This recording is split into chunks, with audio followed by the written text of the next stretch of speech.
Hello friends and dear student. तो आज के इस वीडियो में हम लोग देखेंगे डी फार्मा सेकेंड ईयर का बायोकेमिस्ट्री एंड क्लिनिकल पैथोलॉजी का चैप्टर नंबर 2 का पार्ट नंबर 2। पहला पार्ट अगर आपने नहीं देखा है तो उसको जाके देख लीजिए। उसमें बहुत सारी चीज़ें हम लोगों ने बहुत डिटेल से डिस्कस किया है और इस पार्ट की बहुत सारी चीज़ें उस पर डिपेंडेंट हैं। अगर आपको वो वाला पार्ट आपने नहीं देखा है तो आपको ये इसमें इतने अच्छे से समझ में नहीं आएगा, ठीक है। तो उसकी लिंक मैं फर्स्ट पार्ट की लिंक डिस्क्रिप्शन में दे रहा हूँ, आप उसको वहाँ से जाके देख लीजिएगा। तो चलिए शुरू करते हैं। तो उसमें हम लोगों ने मोनोसेकेराइड, कार्बोहाइड्रेट क्या होता है, कितने टाइप का होता है, उसकी क्लासिफिकेशन और बहुत सारी चीज़ें, और उसमें पिछले पार्ट में और हमने ये भी पढ़ा था कि क्या होता है मोनोसेकेराइड, ठीक है। वो सब उसका स्ट्रक्चर वगैरह हम लोगों ने देख लिए थे। अब हम लोग पढ़ेंगे ओलिगोसेकेराइड के बारे में कि क्या होता है ओलिगोसेकेराइड। तो वहाँ पे भी मैंने बताया था आपको, oligosaccharides are a type of carbohydrate. तो ओलिगोसेकेराइड भी क्या एक तरीके का कार्बोहाइड्रेट है। These are made up of 2 to 10 units of monosaccharide. अब ये जो ओलिगोसेकेराइड है ये भी एक तरीके का क्या है, कार्बोहाइड्रेट होता है, और ये कितना 2 से 10 यूनिट ऑफ मोनोसेकेराइड से बनता है। यानी मान लीजिए 1 2 3 4 5 6, अगर 2 जुड़े हुए हैं तब भी क्या है वो ओलिगोसेकेराइड है। ऐसे ही अगर 3 मोनोसेकेराइड जुड़े हुए हैं तब भी क्या है वो ओलिगोसेकेराइड है। या 3 मोनोसेकेराइड बोलिए या 3 शुगर के मॉलिक्यूल बोल सकते हैं, ठीक है। 3 शुगर जुड़े हुए हैं, ऐसे ही अगर 4 एक साथ जुड़े हुए हैं तब भी क्या ओलिगोसेकेराइड है। ऐसे ही 10 तक अगर जुड़ रहे हैं, 10 के अंदर तक, तो वो क्या होता है ओलिगोसेकेराइड होता है, ठीक।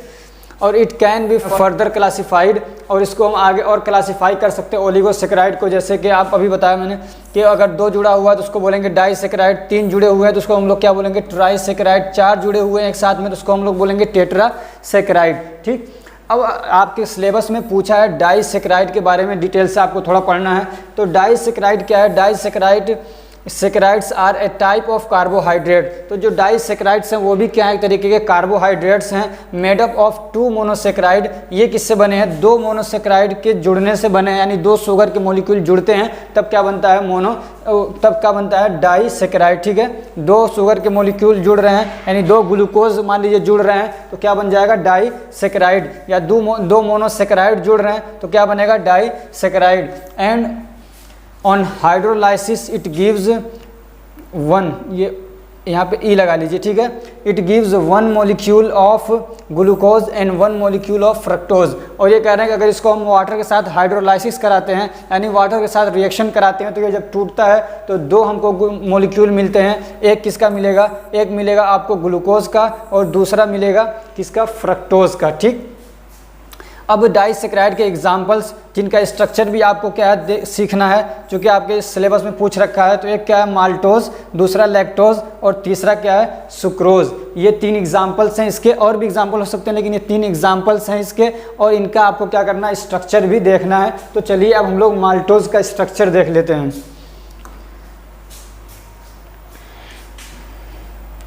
तो ये आपके जो सामने है ये क्या है माल्टोज का स्ट्रक्चर है, ठीक है। ये आपको पीडीएफ में मिल जाएगा, ठीक है। अब स्ट्रक्चर ऑफ माल्टोज, अब माल्टोज किससे किससे मिलके बनता है। तो चूंकि मालूम है कि ये भी क्या एक तरीके का डाइसेकेराइड है ये, तो डाइसेकेराइड में क्या होगा 2 मोनोसेकेराइड मिले होंगे। तो इसमें एक मोनोसेकेराइड क्या मिला हुआ है ग्लूकोज, और दूसरा भी क्या इसमें ग्लूकोज ही है। यानी ग्लूकोज 2 आपस में जब जुड़ते हैं तब क्या बनता है माल्टोज बनता है। अब ग्लूकोज का स्ट्रक्चर आपको मालूम है, मैंने बताया भी था। आप यहाँ पे एक बार देख लेते हैं जल्दी जल्दी में, हम लोग बहुत डिटेल में नहीं देखेंगे, ठीक।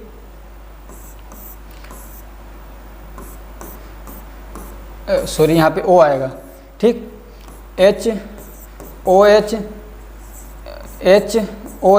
बाकी इधर का आप अपना देख लीजिएगा, ठीक है। एक और हम ग्लूकोज का यहाँ पे बना देते हैं स्ट्रक्चर।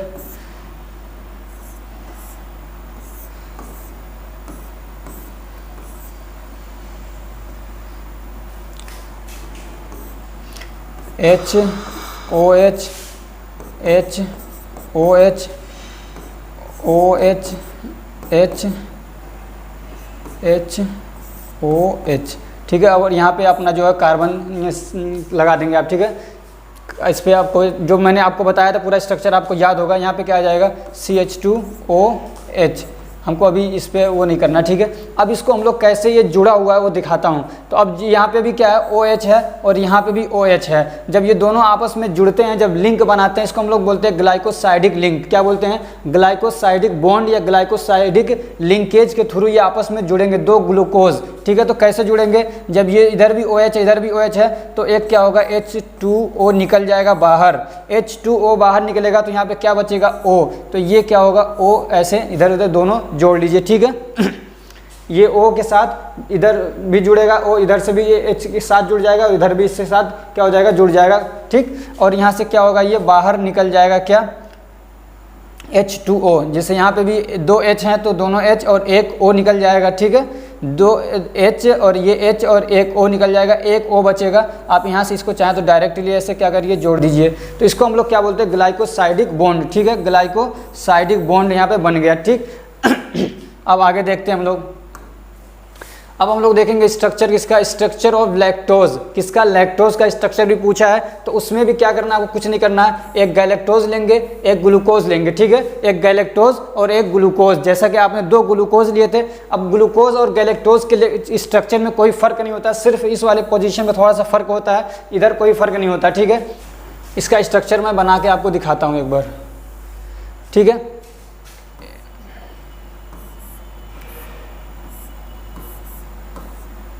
यहाँ पे O आ जाएगा,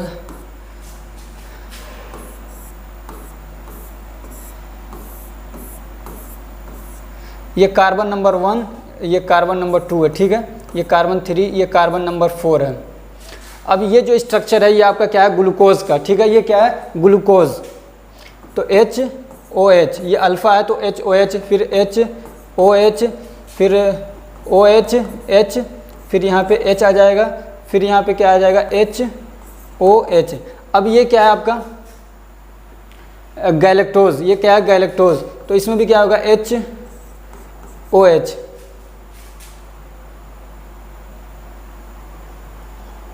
और यहाँ पे भी HOH, OH, H।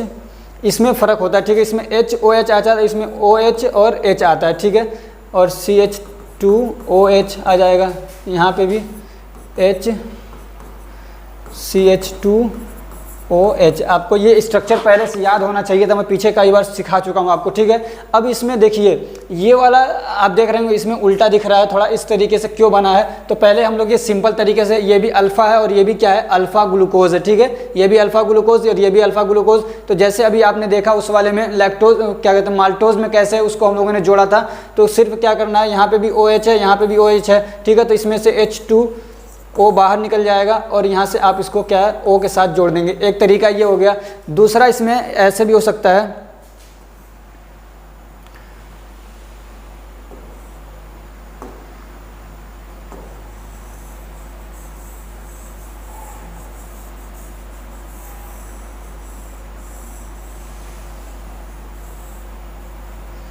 ये तो आपको समझ में आ गया, ठीक। ये हम लोगों ने दोनों अल्फ़ा लिया था। अगर अब हम मान लीजिए इसको अल्फ़ा लेते हैं तो ये तो H और यहाँ पे OH आ जाएगा। अगर हम लोग इसको बीटा लेते हैं तो ये क्या हो जाएगा, OH और H यहाँ पे आ जाएगा। तो अब जो लिंक जुड़ेगा तो वो ऐसे नहीं जुड़ेगा इसमें, अब यहाँ से जोड़ेंगे हम लोग ऐसे, ठीक है। तो यहाँ पे O आ जाएगा एक, और इसमें से H और OH मान लीजिए निकल गया, इसमें से H निकल गया, ये वाला O यहाँ पे आ जाएगा। तो ये यहाँ से ख़त्म हो जाएगा यहाँ से, और ये बीच में आ जाएगा क्या, OH। तो ये वाला यहाँ पे जुड़ा हुआ आपको दिख रहा है, ठीक है। तो ये दो तरीके से आपने देख लिया। तो इस तरीके से भी जोड़ सकते हो, इस तरीके से भी जोड़ सकते हैं। सिर्फ फ़र्क ये है कि अगर दोनों अल्फ़ा लेते हैं तो लिंक तो आपका ये इस तरीके से बॉन्ड दिखेगा, और अगर एक अल्फ़ा लेते हैं और दूसरा गैलेक्टोज को आप बीटा लेते हैं तो फिर इस आपको ये जो बॉन्ड दिखेगा वो ऐसे दिखेगा। तीसरा स्ट्रक्चर आपको इसमें देखना है सुक्रोज का। तो सुक्रोज में कोई ज़्यादा फ़र्क नहीं है, सिर्फ इसमें क्या है, स्ट्रक्चर आप लेंगे एक आपके पास क्या होगा, ग्लूकोज होगा, और दूसरा क्या होगा, फ्रक्टोज होगा। और बाकी सेम जैसे इसमें आपने जोड़ा अभी, यहाँ पे भी समझ लीजिए क्या है, OH है और यहाँ पे भी OH है। तो इन दोनों में से क्या किया, H को हटा दिया और OH को हटा दिया, तो फिर क्या बचा, O बचा। तो इस O को इधर ला दिया, ठीक है। तो ये भी ग्लाइकोसाइड बॉन्ड के थ्रू इसको जोड़ दिया है, ठीक। इतना और कुछ ज़्यादा इसमें नहीं है, आसान है। आप इसको 2 से 3 बार बनाइएगा, आपको याद हो जाएगा। अब तीसरा हम लोगों को क्या पढ़ना है इसमें, पॉलीसेकेराइड के बारे में। तो जानते हैं, आपको कई बार सुन चुके पॉलीसेकेराइड। तो क्या होता है पॉलीसेकेराइड? तो ये भी एक तरीके का क्या है, कार्बोहाइड्रेट है। Polysaccharide is a type of carbohydrate. Polysaccharide भी क्या एक तरीके का कार्बोहाइड्रेट है, and it is made up of more than 10 monosaccharide units. और जब 10 से ज़्यादा मोनोसेकेराइड मिलते हैं, 10 से ज़्यादा जब मोनोसेकेराइड मिलते हैं तो हम लोग उसको क्या बोलते हैं, पॉलीसेकेराइड। और 10 से अगर कम है तो उसको हम लोग क्या बोलते हैं, ओलिगोसेकेराइड। और सिर्फ एक ही है तो उसको हम लोग क्या बोलते हैं, मोनोसेकेराइड। ठीक है, अब इसका एग्जांपल क्या है, स्टार्च और ग्लाइकोजन। इसके बारे में आपको थोड़ा सा पढ़ना है। ठीक है, इसके बारे में थोड़ा सा और देख लेते हैं हम लोग पॉलीसेकेराइड के बारे में। तो क्या है, they are not have sweet flavour. ये लोग क्या होते हैं, मीठे नहीं होते। जैसे कि मतलब मोनोसेकेराइड मीठा होता है, ऐसे ये मीठा नहीं होता है। And they are water insoluble, और ये पानी में घुलने वाले भी नहीं होते हैं। ठीक है, they are carbohydrate with high molecular weight. और ये कार्बोहाइड्रेट हैं लेकिन इनका मोलिक्यूलर वेट बहुत ज़्यादा होता है। अब जैसे कि मान लीजिए मोनोसेकेराइड में सिर्फ 2 ही क्या है, मोनोसेकेराइड में 1 ही शुगर है, डाइसेकेराइड में 2 शुगर हैं, लेकिन इसमें क्या होता है पता चला 500, 1000, 1 लाख तक क्या है, बहुत सारे शुगर एक साथ जुड़े हुए हैं। तो इनका वही कह रहे हैं कि जिनका जो मोलिक्यूलर वेट है वो बहुत ज़्यादा हाई होता है। अब आपके सिलेबस में एक चीज़ पढ़ना है आपको, क्या है, chemical nature of starch. Chemical nature of starch.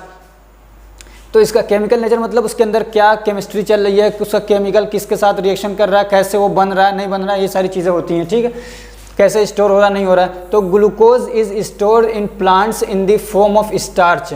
यानी जैसे कि हम लोगों की बॉडी में भी क्या होता है, एनर्जी ग्लूकोज क्या ग्लाइकोजन के फॉर्म में हमारी बॉडी में स्टोर हो जाता है, जमा रहता है, ज़रूरत पड़ती है तो निकल के अपना क्या करता है, वो एनर्जी प्रोवाइड करता है। ऐसे ही प्लांट जब कुछ अपना वो भोजन बनाते हैं तो 20% 30% वो खाते हैं, बाकी 80% क्या करते हैं, वो स्टोर कर लेते हैं एनर्जी को। तो वो एनर्जी जो उनका ग्लूकोज है, जो एनर्जी है, वो स्टार्च के फॉर्म में क्या होता है, प्लांट्स के अंदर स्टोर होता है। वही है इसका मतलब। ठीक है, दूसरा क्या है, इट कंपोज्ड ऑफ 2 कंपोनेंट्स।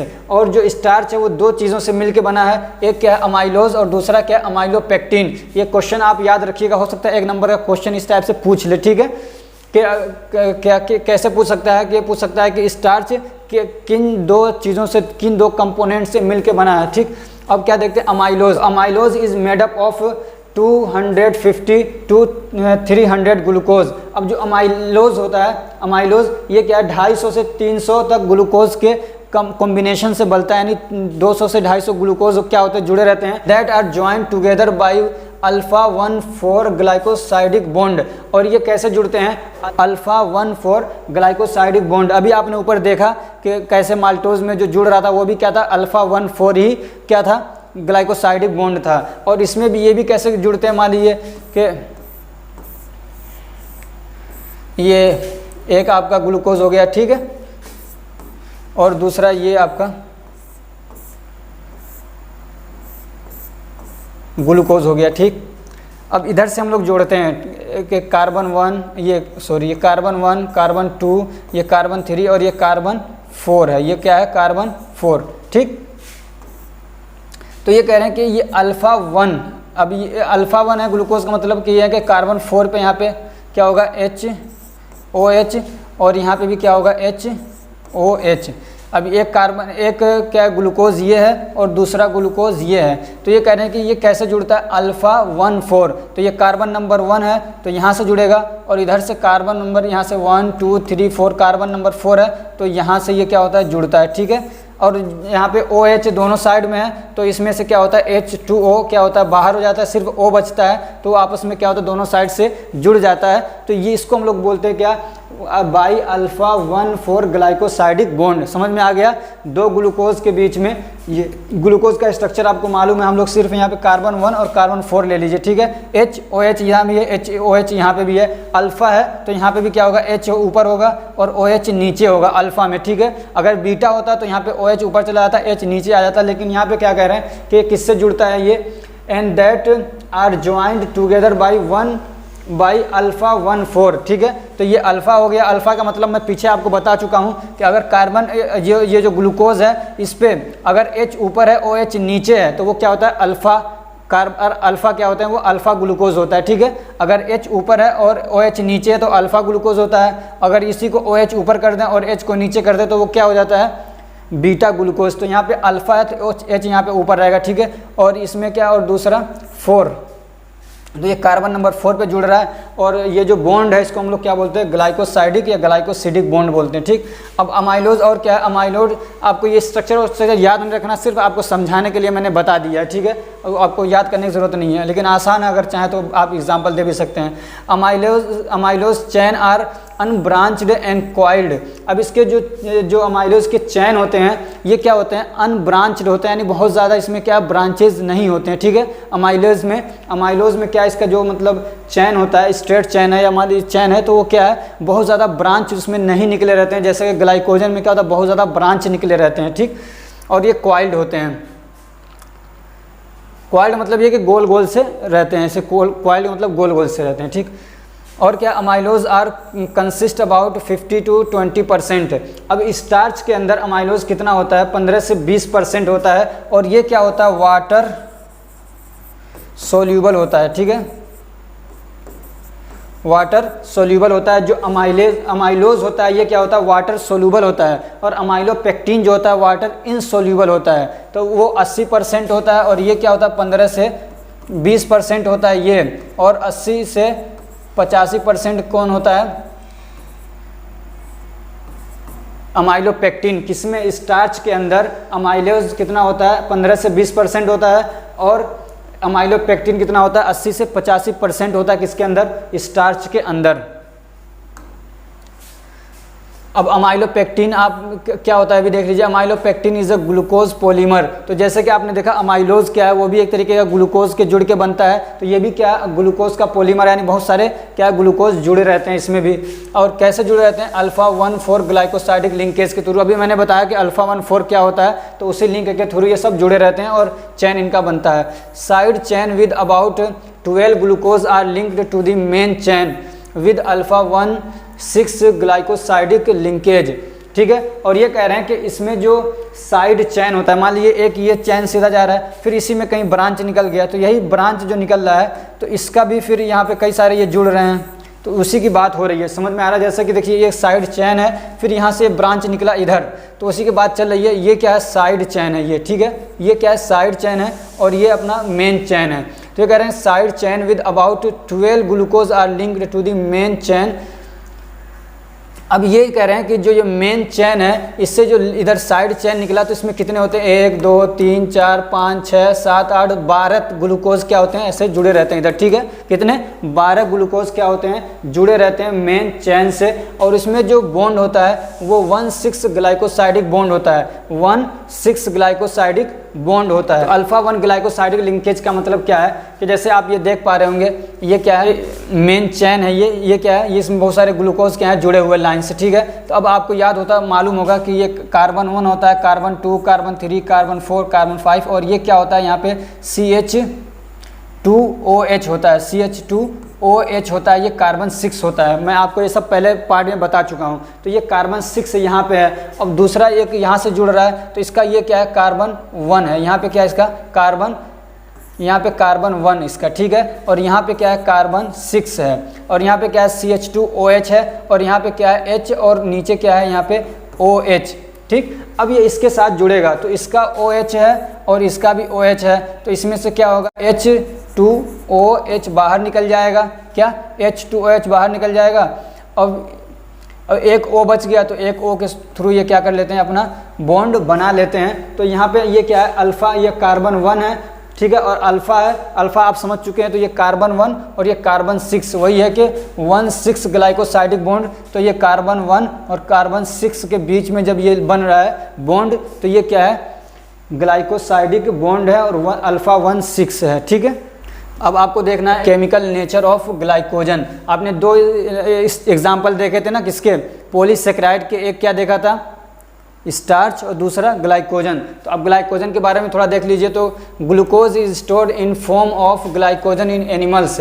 आपने पढ़ा था कि स्टार्च जो होता है वो एनिमल में स्टोर होता है। ठीक है, और जो यानी एक एनर्जी के तौर पे, ग्लूकोज के तौर पे, और इंसानों के अंदर, एनिमल्स के अंदर जो मतलब एनर्जी स्टोर होती है, जो ग्लूकोज स्टोर होता है वो किसके फॉर्म में होता है, वो ग्लाइकोजन के फॉर्म में होता है। कहाँ पे होता है, आपके लीवर में, और मसल्स वगैरह के अंदर ये स्टोर होता है, ठीक है। It is found mostly in liver and muscle, जैसे आ गया कि ये मसल्स में और लिवर में पाया जाता है। It is often called animal starch, इसको एनिमल स्टार्च भी कहते हैं। It converted into the glucose and provide energy in short term requirement. ये कह रहे हैं कि ये जो है ग्लाइकोजन ये क्या होता है, कन्वर्ट हो जाता है ग्लूकोज के अंदर और फिर एनर्जी प्रोवाइड करता है शॉर्ट टर्म रिक्वायरमेंट के लिए। जैसे मैं अभी पढ़ा रहा हूँ तो मुझे कंटिन्यू क्या है एनर्जी की ज़रूरत पड़ रही है, अगर एनर्जी ना मिले तो मैं बोल नहीं पाऊंगा, मेरी आवाज़ निकलना बंद हो जाएगी, तो ये शॉर्ट टर्म है। लेकिन ये कि अब ये ख़त्म हो जाए, फिर मैं 3-4 दिन 5-10 दिन तक खाना ना खाऊं, अब जो सारी एनर्जी खत्म हो गई तो अब दूसरी एनर्जी होती है, उसको बोलते हैं लॉन्ग टर्म एनर्जी, ठीक है। तो ये शॉर्ट टर्म एनर्जी को रिक्वायरमेंट को पूरा करता है। इट इज़ ए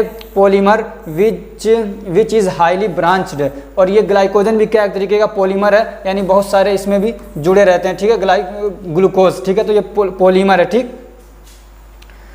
और बहुत ज़्यादा इसमें अब उसमें देखा आपने कि ब्रांच निकल रहे हैं उसके स्टार्च के अंदर, उसमें ब्रांच तो थोड़ा कम निकलते हैं, और इसमें ब्रांच के हर 12 मतलब ग्लूकोज के बाद हर 13-15 ग्लूकोज के बाद क्या होता है एक ब्रांच निकला रहता है। मान लीजिए ये 5, 6, 7, 8 तो यहाँ पे फिर निकल गया, फिर यहाँ से जा रहे हैं फिर एक ब्रांच निकल गया, फिर इधर से एक ब्रांच निकल गया, फिर इधर से एक ब्रांच निकल गया। तो इसमें ब्रांच बहुत ज़्यादा निकले रहते हैं ग्लाइकोजन के अंदर, स्टार्च में ब्रांचेड कम निकले रहते हैं, ठीक है। And 8 to 10 glucose units present पर ब्रांच, और ये कह रहे हैं जो ब्रांच निकल रहा है तो उसमें कितने यूनिट होते हैं, तो कह रहे हैं कि 8 से 10 यूनिट होते हैं, यानी हर ब्रांच में किसके, ग्लूकोज के। 1, 2, 3, 4, 5, 6, 7, 8, ठीक है। तो 8 से 10 अब यहाँ से निकला तो इसमें भी 10, फिर यहाँ से निकला तो इसमें भी क्या है 10 जुड़े हुए हैं, फिर मान लीजिए यहाँ से निकल गया तो फिर इसमें भी 10 क्या है, ऐसे ही। तो ये बहुत ज़्यादा ब्रांच जो होता है, और हर ब्रांच के अंदर कितने होते हैं 8 से 10 ग्लूकोज क्या होते हैं, जुड़े होते हैं।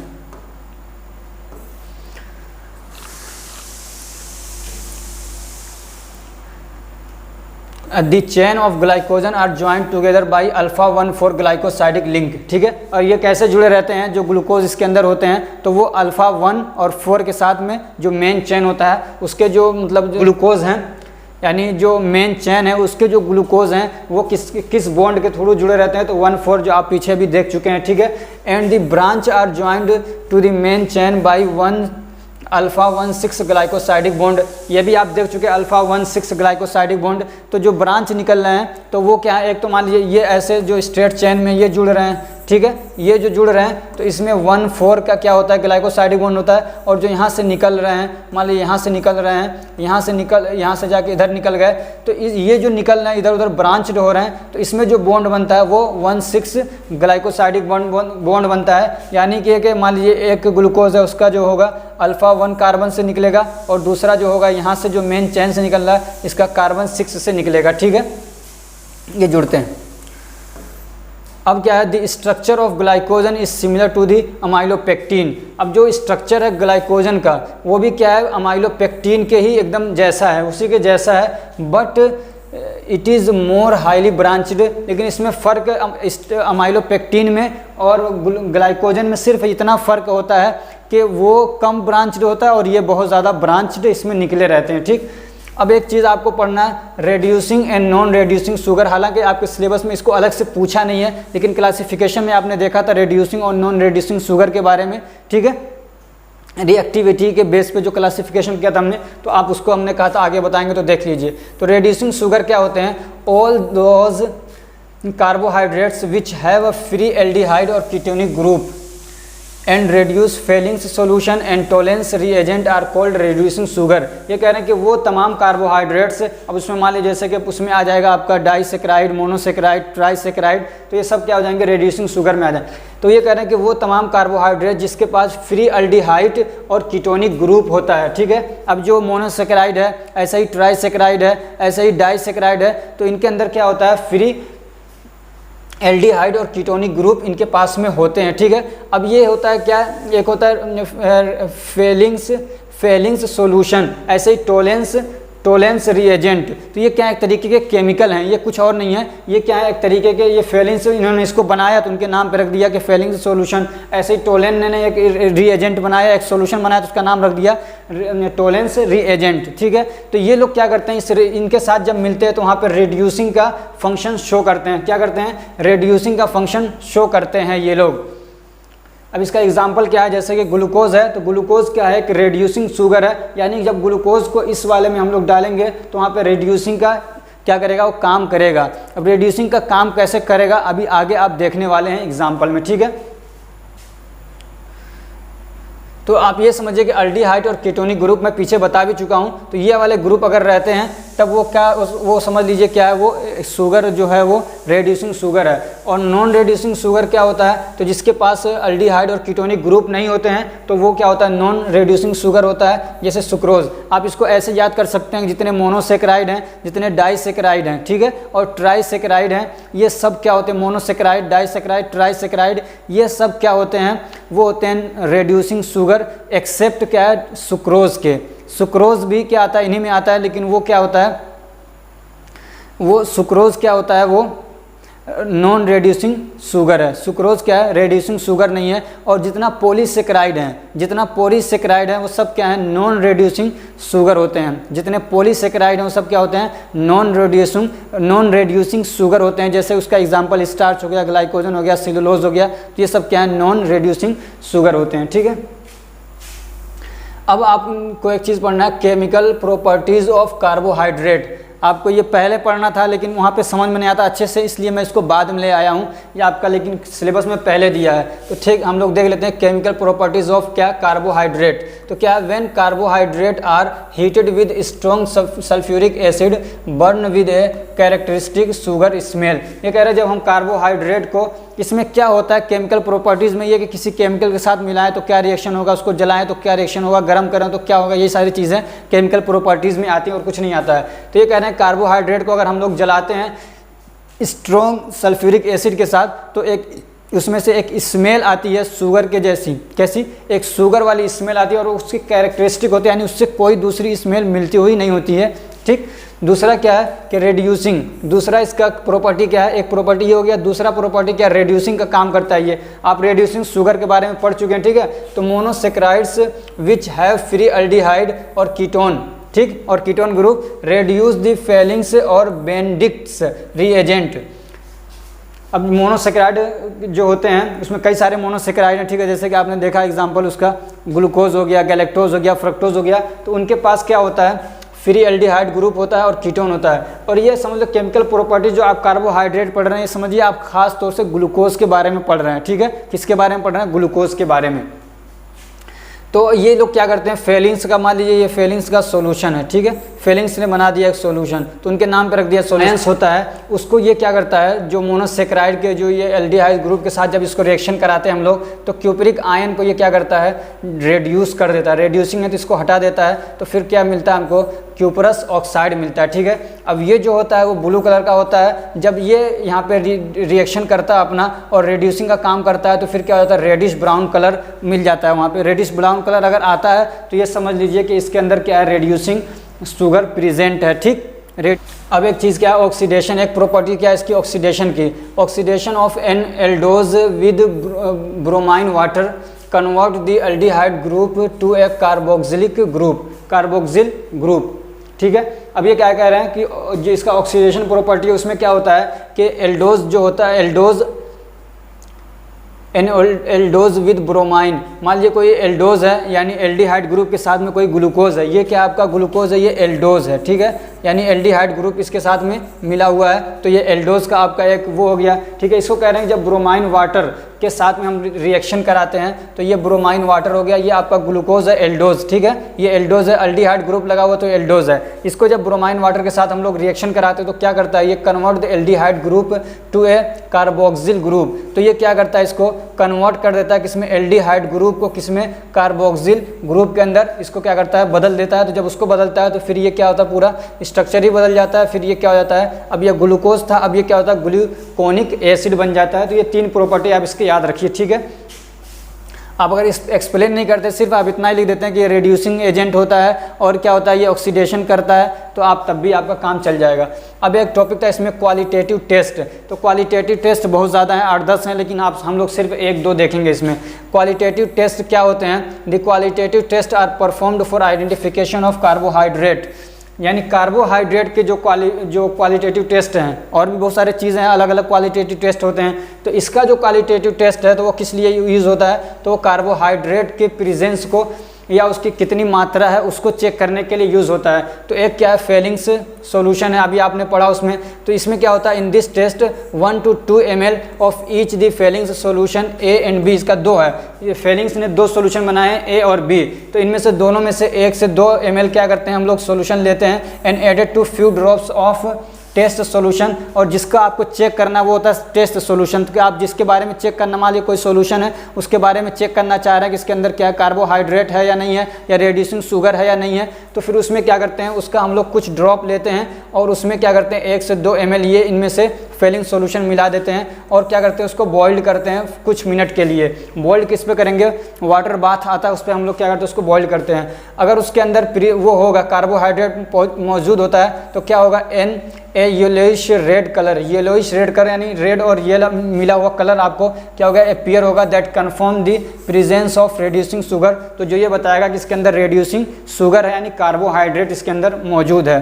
तो एक टेस्ट ये हो गया। एक टेस्ट आप देखिए टोलेंट टेस्ट, तो इसमें भी वही प्रक्रिया है, इसमें भी कुछ अलग नहीं है। तो इस टेस्ट में क्या करें हम लोग 2 से 3 ml ऑफ टोलेंट रिएजेंट लेंगे और उसमें फिर क्या करेंगे 2 से 3 ml aqueous solution of carbohydrate के 2-3 ml लेंगे और दोनों को एक में मिलाएंगे, फिर उसको क्या करेंगे बॉईल करेंगे वाटर बाथ के ऊपर। वाटर बाथ क्या होता है, एक मशीन होती है, आपने देखा होगा लैब के अंदर, उसमें पानी भरा रहता है, उसके ऊपर रखने के लिए जगह होती है। डायरेक्टली पानी में हम लोग कोई चीज़ नहीं बॉईल करते हैं, बल्कि नीचे से भाप आती रहती है, तो उसमें क्या होता है वो गर्म होता है, उसी हम लोग बोलते हैं वाटर बाथ पे इसको बॉईल करते हैं। 10 मिनट के लिए बॉईल करेंगे। A shining silver mirror indicate the presence of reducing carbohydrate. तो जब उसको हम करेंगे, जब वो बॉइल्ड होगा तो फिर क्या होगा, एक सिल्वर कलर का यानी चमकता हुआ कलर होता है, जैसे कि ये मान लीजिए ऐसा सिल्वर कलर होता है, ये सिल्वर कलर दिख रहा है, तो ये चमकता हुआ सिल्वर कलर होगा। जैसे आप शीशा देखते हैं, आईना देखते हैं, तो उसमें आपको एकदम चमकता हुआ सिल्वर कलर होता है वो, तो वैसे ही ये कलर आपको वहाँ पे दिखेगा, जाहिर होगा उसी को, तो वो बताएगा कि इसके अंदर क्या है। अगर वैसा जाहिर होता है इसका मतलब क्या, इसके अंदर कार्बोहाइड्रेट मौजूद है। अब एक टॉपिक रह गया है आपका, वो क्या, बायोलॉजिकल रोल ऑफ कार्बोहाइड्रेट्स। ठीक है, बायोलॉजिकल रोल ऑफ कार्बोहाइड्रेट्स यानी हमारी ज़िंदगी में इसका क्या रोल है, ये बायोलॉजिकल रोल है इसका। ठीक है, एनिमल्स में या जो भी एनिमल्स हैं या प्लांट्स जो भी है, तो कार्बोहाइड्रेट का क्या रोल है, बायोलॉजिकल मतलब ये यानी ज़िंदगी के लिए हमारी। तो एक क्या है इसका, they are source of energy for living organism. ये कह रहे हैं जो लिविंग ऑर्गेनिज्म है उनके लिए क्या है, कार्बोहाइड्रेट क्या है, एक तरीके का सोर्स ऑफ एनर्जी प्रोवाइड करने का एक जरिया है। दूसरा क्या है, they are used as dietary fibre like cellulose. ये डाइटरी फाइबर के तौर पे यूज़ होते हैं। डाइटरी फाइबर मतलब हम लोग खाते हैं, वो हजम तो नहीं होता है, लेकिन उसके अलग फ़ायदे हैं। वो क्या होता है, बहुत सारा जो कचरा वचरा होता है हमारे मतलब इंटेस्टाइन के अंदर, उनको लेके बाहर निकाल देता है। ठीक, तीसरा क्या है, they are used as flavouring and sweeting agent. ठीक है, फ्लेवर और स्वीट के लिए यूज़ होते हैं ये। चौथा क्या है, they are stored in our body in the form of glycogen. Carbohydrate क्या है, वो ग्लाइकोजन के फॉर्म में हमारी बॉडी में अंदर क्या होते हैं, स्टोर होते हैं, लीवर में और मसल्स में खासतौर से। एंड कन्वर्टेड इनटू ग्लूकोज, और ये फिर क्या होते हैं, ग्लूकोज में कन्वर्ट हो जाते हैं to provide energy according to need. और जैसी ज़रूरत पड़ती है, जितनी ज़रूरत पड़ती है उसके अकॉर्डिंग ये क्या होते हैं, ग्लूकोज में कन्वर्ट होते हैं और एनर्जी प्रोवाइड करते हैं। और क्या, they are important component of brain cell. और ये हमारे ब्रेन के जो सेल बने हुए हैं उसका ये क्या है, इंपॉर्टेंट पार्ट है, इंपॉर्टेंट कंपोनेंट है, यानी इनसे मिल के क्या है आपका ब्रेन का सेल बना हुआ है आपके हमारे सबके। ठीक है, and they are important component of DNA और आरएनए। और ये डीएनए और आरएनए का भी क्या है, इंपॉर्टेंट कंपोनेंट है, यानी डीएनए और आरएनए में भी ये रहते हैं, क्या रहते हैं, कार्बोहाइड्रेट। किस फॉर्म में होते हैं, डीऑक्सीराइबोज और राइबोज शुगर के फॉर्म में रहते हैं। ठीक है, और क्या, they act as an anti coagulant in the form of heparin. और ये क्या करते हैं, हमारी बॉडी में एंटी कोगुलेंट की तरह से काम करते हैं, यानी हमारी बॉडी में जो ब्लड है सर्कुलेट कर रहा है उसको जमने नहीं देते हैं। कोगुलेंट का मतलब होता है जम जाना, एंटी कोगुलेंट मतलब जो जमने ना दे। तो हमारी बॉडी में होता है हेपरिन जो ब्लड को जमने नहीं देता, तो वो भी एक तरीके का क्या होता है, कार्बोहाइड्रेट ही होता है। ठीक, they are major component of cartilage tendon and bones. ये कह रहे हैं जो हमारी बॉडी के कार्टिलेज होते हैं, यानी जो हड्डी होती है मुलायम वाली, आपने खाया होगा अगर, या नहीं भी खाया होगा तो देखा होगा, हड्डियों के किनारों पे जो सफ़ेद सी एक हड्डी रहती है, बहुत क्या होती है, एकदम प्लेन सी होती है, तो वो जो होती है वो क्या होती है, कार्टिलेज होती है, नरम हड्डी होती है। और उसमें भी क्या होता है ये मतलब ज़्यादा पाया जाता है। और टेंडन वहाँ पे जो आपका मसल्स होता है जो एक हड्डी को दूसरी हड्डी से जोड़ता है तो उसमें भी पाए जाते हैं। और जो हड्डियाँ होती हैं उसमें भी क्या होते हैं, कार्बोहाइड्रेट्स पाए जाते हैं। और क्या है, they are used in clearance test in the form of inulin. और ये क्लियरेंस टेस्ट में भी यूज़ होते हैं। क्लियरेंस टेस्ट क्या है, हमारी बॉडी का किडनी, आप जानते होंगे किडनी वो क्या करता है, बहुत सारी जो वेस्ट मटेरियल्स हैं उनको निकाल के बाहर करता है। उसी वेस्ट मटेरियल में एक होता है क्रिएटिनिन, वो भी क्या है निकालता है, हमारी बॉडी से बाहर करता है पेशाब में, हमारे यूरिन के अंदर। तो कभी किडनी का फंक्शन चेक करने के लिए कि किडनी अपना काम कर रही है कि नहीं कर रही है, एक टेस्ट होता है, इसको हम लोग बोलते हैं क्लियरेंस टेस्ट। तो उसमें ये देखते हैं कि किडनी कितना ज़्यादा मतलब क्रिएटिनिन को निकाल रही है, जो नॉर्मल लेवल है उतना ही है या ज़्यादा निकाल रही है, कम निकाल रही है, ठीक है। तो वो होता है क्लियरेंस टेस्ट। उसमें भी क्या होता है, इनुलिन यूज़ होता है जो कि एक तरीके का कार्बोहाइड्रेट है, ठीक है। आगे क्या है, they are used in the treatment of heart disease. और कार्बोहाइड्रेट क्या हार्ट डिसीज़ में भी यूज़ होते हैं। आपने फार्माकोग्नोसी में पढ़ा होगा, ग्लाइकोसाइड यूज़ होते हैं। क्या होते हैं, ग्लाइकोसाइड, जिसका एग्जांपल क्या है, डिजिटलीस के अंदर ग्लाइकोसाइड पाए जाते हैं जो कि हार्ट को स्ट्रॉन्ग करते हैं, वहाँ के मसल्स को क्या है और मतलब कुव्वत उनको क्या करते हैं, मतलब पावर देते हैं काम करने के लिए। तो वो भी क्या, ग्लाइकोसाइड भी एक तरीके का क्या है, कार्बोहाइड्रेट हैं। तो इसमें ये हमारा चैप्टर क्या हो गया, चैप्टर नंबर 2 कंप्लीट होता है। अगर ये हमारी कोशिश अच्छी लगी तो वीडियो को लाइक करिए, चैनल को सब्सक्राइब करिए और अपने फ्रेंड्स को भी शेयर करिए ताकि वो भी इससे फ़ायदा उठा सकें। आपको एक PDF चाहिए तो आप डिस्क्रिप्शन में जाइए, आपको PDF की लिंक वहाँ पे मिल जाएगी। हमारा टेलीग्राम ग्रुप भी ज्वाइन कर लीजिए। वहाँ पर हम क्या करेंगे, पूरा चैप्टर वाइज क्या है, सारे चैप्टर अच्छे से, या हो सकता है एक जगह आपको प्रोवाइड करने की कोशिश करूँगा जब सारे सब्जेक्ट हमारे पूरे हो जाएंगे, ठीक है। तो और भी इसके बहुत सारे फ़ायदे हैं। तो हमारा टेलीग्राम ग्रुप भी क्या करिए आप ज्वाइन कर लीजिए। Thank you so much for watching.